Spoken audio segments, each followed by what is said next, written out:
Food, Glorious Food in New Orleans by Shiny Visions. New Orleans food is distinctive and famous throughout the country. It's characterized by vibrantly flavored dishes, deeply colored from rich spices and other long simmering ingredients. This lively food scene is born out of the eclectic influences from early settlers that hailed from far regions of the world, including France, Italy, Spain, Ireland, Germany, Portugal, the Caribbean, England, and Africa. From this melding of these diverse lifestyles come a culture and a cuisine that is uniquely New Orleans. New Orleans cooking is heavily influenced by Creole, Cajun, and soul food. Seafood is prominent in its dishes because of the city's opportune location to large bodies of water like the Mississippi River, the Gulf of Mexico, and Lake Pontchartrain. What's the difference between Cajun and Creole cooking?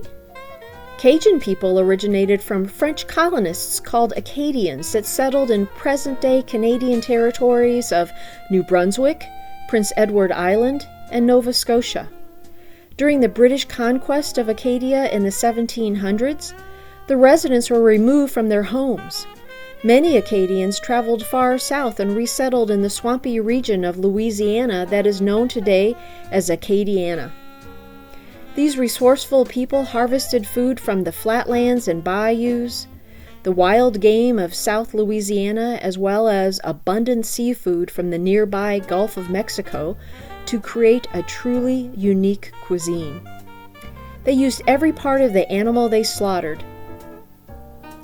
Cajun food is renowned for its heavy seasoning, especially cayenne pepper. Most dishes start with a base flavoring from a medley of vegetables called the Holy Trinity, which is onion, celery, and bell pepper.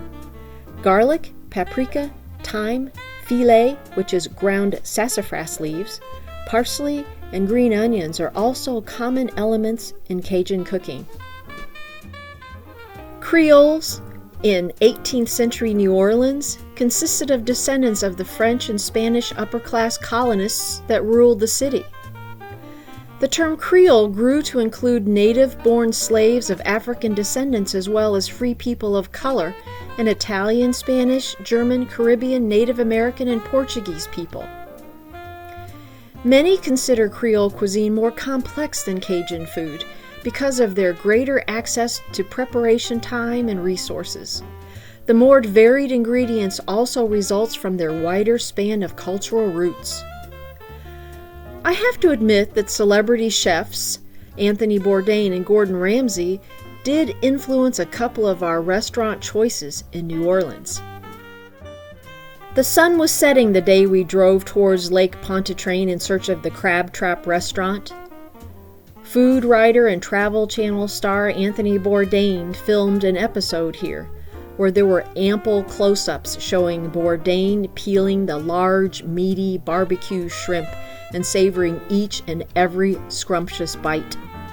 He carefully mopped up the dark, spicy liquid at the bottom of the plate with snow-white slices of French bread.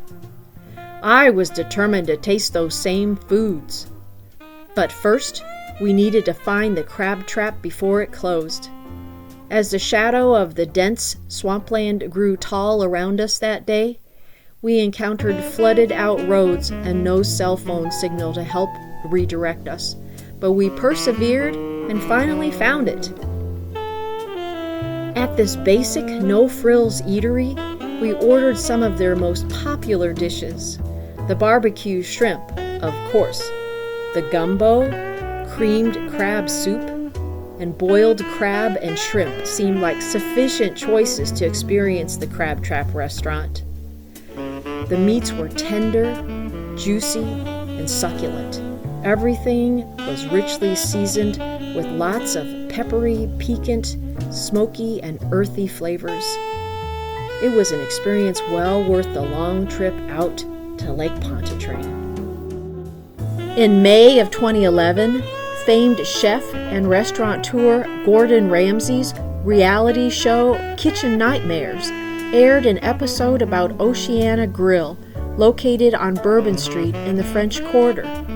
In that episode, the passionate and profane Ramsay spars with the rude and hot-tempered co-owner of the failing Unclean Eatery. Under Ramsay's dictatorial guidance, the staff and restaurant decor get rejuvenated, and Oceana's success was reborn. Oceana Grill was our next stop. When we arrived, we joined a half-block-long waiting line to get in. Once inside Oceana's dark interior, we were happily seated at a window table where I could continue to monitor the never-ending waiting line outside along Bourbon Street. We ordered their signature dish, the grilled oysters with garlic and cream herb Cajun sauce, topped with Parmesan and Romano cheeses. Our second entree was red fish, topped with crawfish étouffée. Delicious. Tourists are drawn to the famed French Quarter, but don't forget the beauty and food offerings in the nearby Garden District. We headed to Magazine Street for a food tour, where acclaimed restaurants abound, but the surroundings are much more serene.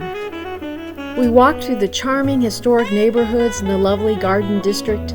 The day was hot, so we stopped for some cool refreshment on the way.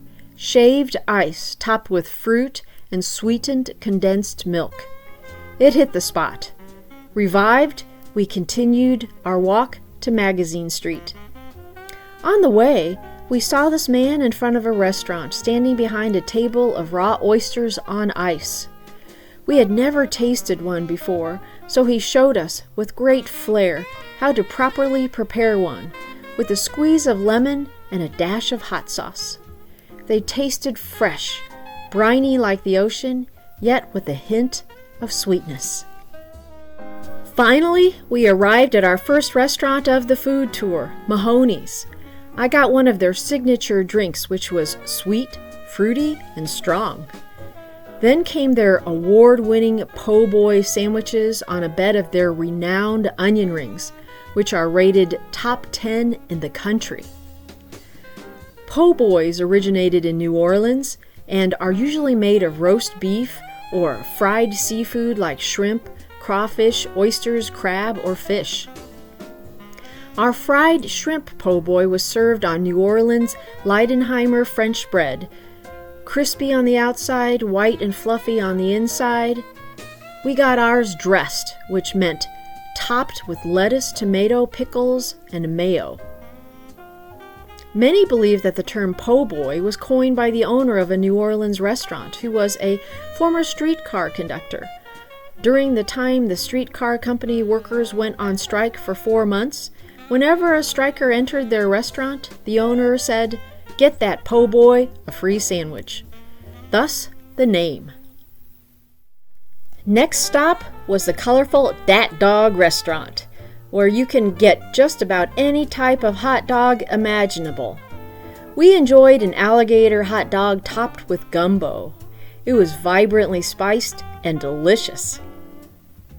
At the Basin restaurant, we tasted callas, which are fried fritters made with rice, which gives them a pleasant and unique texture.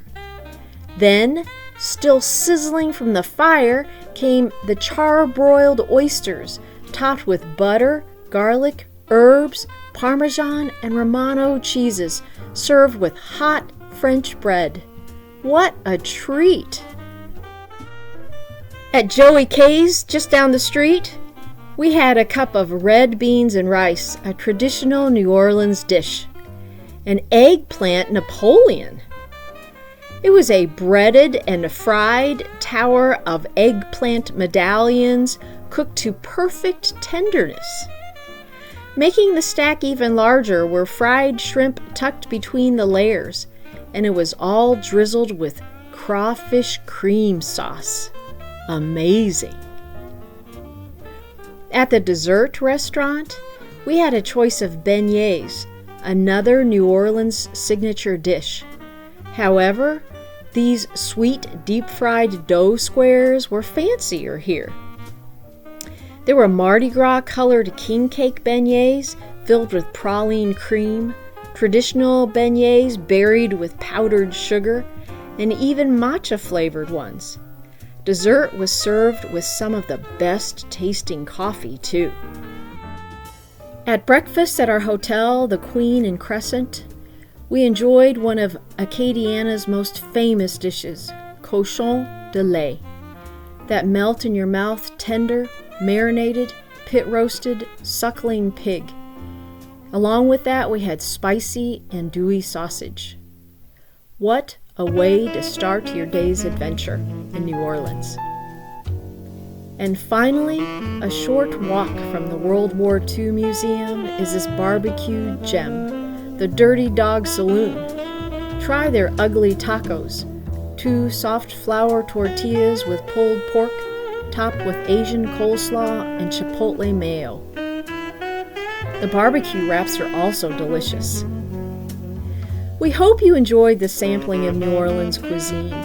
It's truly a culinary adventure, with its bold flavors using locally harvested ingredients to create dishes influenced from the melding of several cultures throughout the world. Thank you for watching Food, Glorious Food of New Orleans. Stay tuned for more of this great city coming up next. This is Shiny Visions.